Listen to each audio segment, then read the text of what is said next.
Hey folks, welcome to this week's show for Drawn to Whitetails. I'm Drew Ramage. On this week's show we're going to talk about the evolution of a couple of stands and something actually we touched on a couple of weeks ago when I was with Jeremy and Josh putting out trail cameras. We'd come over to this farm and took down some stands and actually walked around these stands that I had placed and tried to find a little bit better situation. Looking back over the years, I've noticed some travel routes of the bucks on these farms, and I thought if I could move these stands just 30 yards that it would give me a better opportunity to harvest a buck. We're here with the stand that I call the pond stand. Over my left shoulder over here there's a pond, and I had put the stand just right over here, right over my left shoulder in a tree that kind of overlooked a ditch that ran off that pond and overlooked this little soybean plot as well.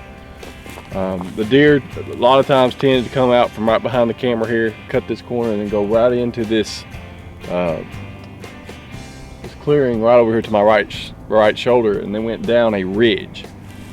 Well, when I'd be in that stand, I noticed these deer would skirt my stand a little bit. At least the bucks would. During the 9-10 o'clock in the morning, I'd see a buck come through here, and he would never come up into this field. Now I understand that. And what he was doing, he's cutting these ridges. There's a bunch of fingers that run down this hill down into the bottoms, and he was going to stand on the bottom side of these fingers. And Josh and Jeremy and I walked around, and we found a good trail that they're using. And what they're using actually is a saddle in these ridges. So we're gonna go up in this woods, and I'm gonna show you exactly what I'm talking about when I'm talking about a saddle. A lot of times people may not understand that term, but it's clearly defined with the terrain down here, and that's what these bucks are doing. They're just staying downwind of the deer that may be bedded up on this hill, and they're just going down through these ridges, staying as hidden as possible.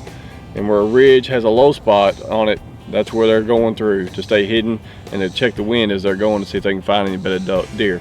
So let's go down the hill here and see if I can show you exactly what I'm talking about with these saddles and where I think we can position our stand this fall to get a good shot at a buck. All right, we have moved down from where we did the opening interview. We're probably about 80 yards into the woods, and we have found the spot we're going to hang our stand. And this clearly defines the saddle I was talking to you about earlier.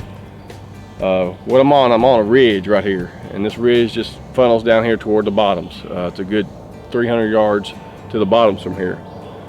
But right here in this spot there's a low spot, and these deer, when they're cruising in the rut, they're just coming down through here and checking this areas for the bedded does, see if there's anything in heat.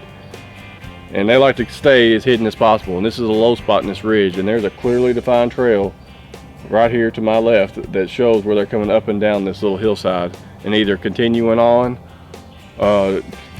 these little fingers coming down off this hilltop, or they're coming back up here and going up toward the soybean field. So there's like two things going on right here. You got the saddle, and then you've also got this trail leading up to the soybean field we just came from.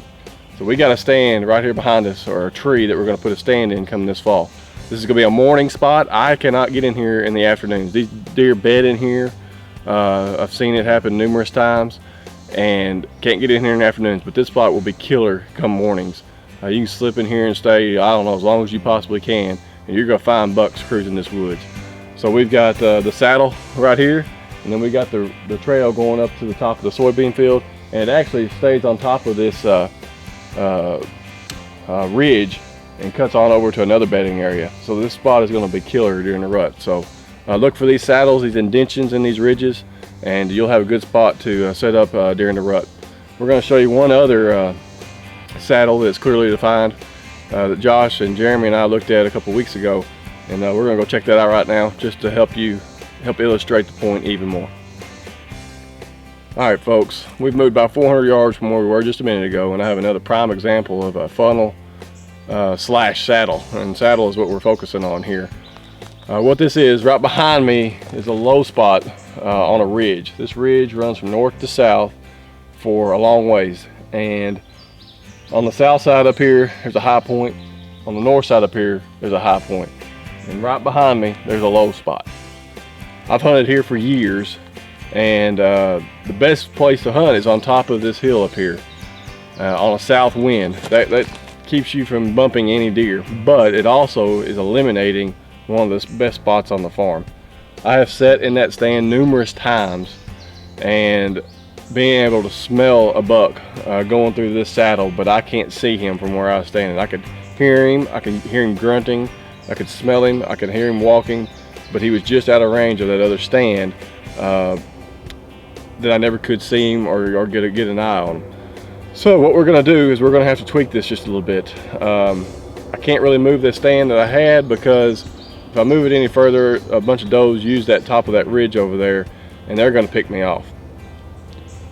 If I come over here to where I need to be, I'm gonna limit myself, because the best wind to hunt that is a northeast wind, and we hardly ever get any northeast winds. But I think I'm gonna set it up for that, and if we ever get the northeast wind, this is a tree I'm gonna be in. You've got the saddle right here behind me where they're going from bedding area to bedding area checking for these does. But right here, right behind the camera, is another prime spot. It's a funnel along this ridge top, and the deer tend to use these woods to stay hidden and everything else, and it's only about 25 yards, 30 yards wide. And man, if a deer comes through there, he's going to be in the wheelhouse. You'll be able to get a chip shot at him if you can get him to stop. So this show, we again touched on all the saddles and everything. Look for that on your properties. If you've got a ridge running down through the property and you can find a low spot, that's where those bucks like to travel. Check it out and see if you can find a trail and find a tree that you can get set up on. Do it right now while it's hot. The deer aren't on these patterns at all. They're on the summer patterns. That'll be a fall pattern, and you can get in and out without disrupting these deer.